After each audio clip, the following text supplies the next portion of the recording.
Bangla tips বা চ্যানেলে সবাইকে স্বাগত। আজকে আমরা শিখব ইত্যাদি, প্রভৃতি আর প্রমুখ এই তিনটি শব্দের পৃথক ব্যবহার। আমরা বাংলা বাক্যে অহরহ দেখে থাকি এই তিনটি শব্দের ব্যবহার, কিন্তু আমরা অনেকেই জানি না এর সঠিক প্রয়োগ করার নিয়ম। অনেকেই ইত্যাদির জায়গায় প্রভৃতি, প্রভৃতির জায়গায় ইত্যাদি, কেউ বা আবার কোনোটাই না বুঝে প্রমুখ চালিয়ে দেয়। আসলে এই তিনটি শব্দই হচ্ছে বহুত্ববাচক। আমরা প্রথমেই দেখব এই তিনটি শব্দের মধ্যে যে দুটি শব্দ রয়েছে, ইত্যাদি আর প্রভৃতি। এই ইত্যাদির সমার্থক শব্দ হলো প্রভৃতি। তাহলে বলা যেতে পারে ইত্যাদি আর প্রভৃতি দুটোই হচ্ছে একে অপরের সমার্থক শব্দ, যার জন্য বাংলা বাক্য ব্যবহারে এই ইত্যাদি আর প্রভৃতির মধ্যে সবথেকে বেশি গণ্ডগোল হয়ে থাকে। আজকের ভিডিওর মাধ্যমে তোমাদের আশা করি পুরোটাই খুব সুন্দর করে শিক্ষা হয়ে যাবে আর ভুল হওয়ার সম্ভাবনা থাকবে না।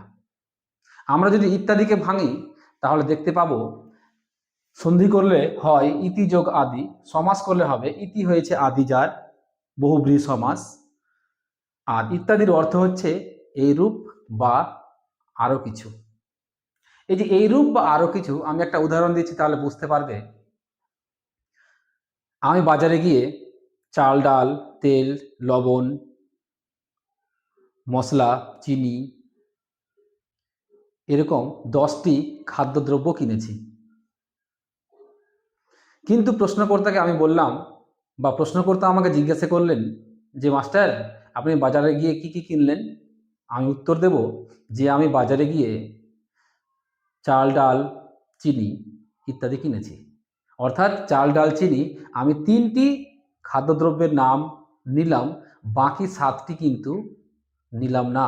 এই যে 3টির পরে ইত্যাদি বসিয়ে দিলাম, অর্থাৎ প্রশ্নকর্তা জেনে গেলেন যে এইরকম খাদ্যদ্রব্যের মতো আরও জিনিস তিনি কিনেছেন বা আমি কিনেছি।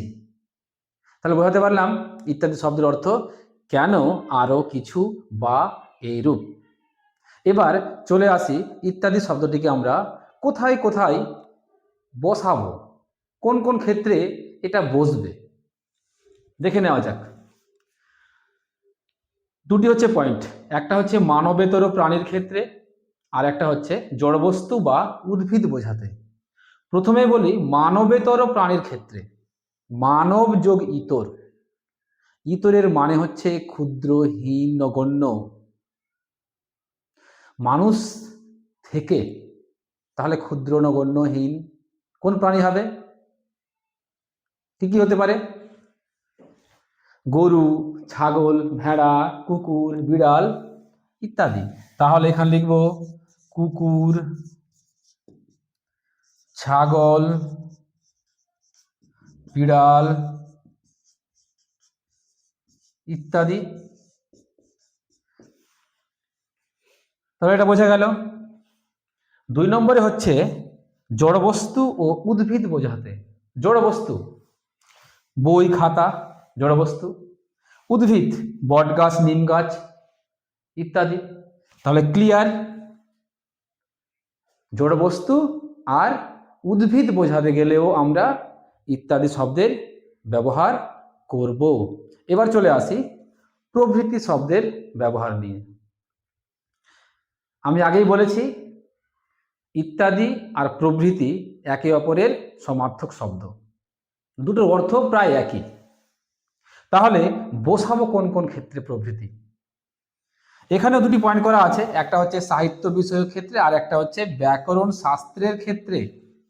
সাহিত্য বিষয় ক্ষেত্রে আমি উদাহরণ হিসাবে লিখে রেখেছি রবীন্দ্রনাথ চোখের বালি, দুই বোন, মালঞ্চ প্রভৃতি উপন্যাস লিখেছেন। রবীন্দ্রনাথ, এখানে আমি উপন্যাসের কথাগুলো বলেছি। তাহলে এখানে উপন্যাস না হয়ে সাহিত্য বিষয় ক্ষেত্র মানে ছোট গল্প হতে পারে, কবিতা হতে পারে, প্রবন্ধ হতে পারে, নাটক হতে পারে, সমালোচনামূলক প্রবন্ধ হতে পারে, অনেক, আরও অনেক কিছু। তাহলে সাহিত্য বিষয় ক্ষেত্রটা বোঝা গেল। এবার 2 নম্বরে বলেছি ব্যাকরণ শাস্ত্রের ক্ষেত্রে, ব্যাকরণ শাস্ত্রের ক্ষেত্রে অর্থাৎ বা ব্যাকরণ শাস্ত্রের উদাহরণ দেওয়ার জন্য আমরা প্রভৃতি শব্দের ব্যবহার বা প্রভৃতি শব্দটি বসিয়ে থাকি। যেমন সন্ধি, সমাস, প্রত্যয়, উপসর্গ, অনুসর্গ, বাক্য, বাচ্য প্রভৃতি। তাহলে প্রভৃতি আমরা কোথায় কোথায় বসাবো এটাও ক্লিয়ার। এবার চলে আসি আমাদের 3 নম্বর শব্দ, সেটা হচ্ছে প্রমুখ। প্রমুখ শব্দটিকে আমরা কোথায় কোথায় ব্যবহার করব। দেখো, প্রমুখ শব্দটিও বসবে মানুষের ক্ষেত্রে, কোনো জড়বস্তু নয়, কোনো সাহিত্য ক্ষেত্রে নয়, মানুষের ক্ষেত্রে বসবে। কিন্তু সেই মানুষটি হবে সাধারণ মানুষ থেকে অনেকটাই উঁচু দরের। কেমন উঁচু দরের আমি লিখে রেখেছি, তোমরা দেখো। জ্ঞানী, গুণী, পণ্ডিত, কবি, সাহিত্যিকদের বহুবচন বোঝাতে প্রমুখ শব্দটি ব্যবহৃত হয়।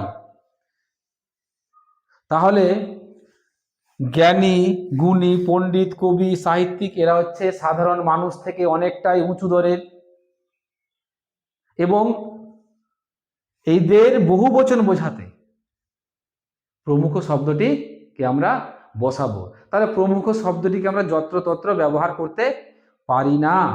উদাহরণ হিসাবে দেখো, দীনবন্ধু, মধুসূদন, গিরিশচন্দ্র প্রমুখ প্রমুখ ব্যক্তি বাংলা নাট্য সাহিত্যে আলোড়ন সৃষ্টি করেছেন। তাহলে এখানে 3 জন নাট্যকারের নাম বলা আছে, দীনবন্ধু, মধুসূদন, গিরিশচন্দ্র। তাই 3 জন আছে, একের অধিক বলে এখানে বহুবচন বোঝাতে প্রমুখ শব্দটি বসেছে। তাহলে আমরা ইত্যাদি, প্রভৃতি আর প্রমুখ এই 3টি শব্দের পৃথক পৃথক ব্যবহার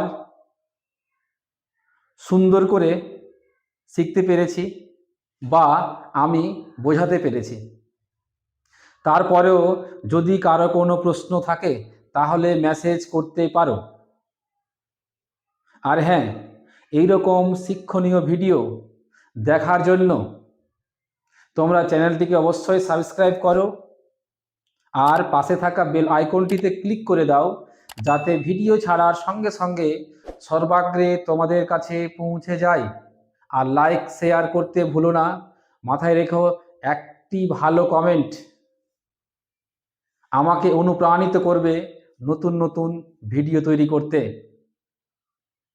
আজকের মতো তাহলে এখানেই শেষ করছি। ধন্যবাদ, দেখা হবে পরবর্তী ভিডিওতে।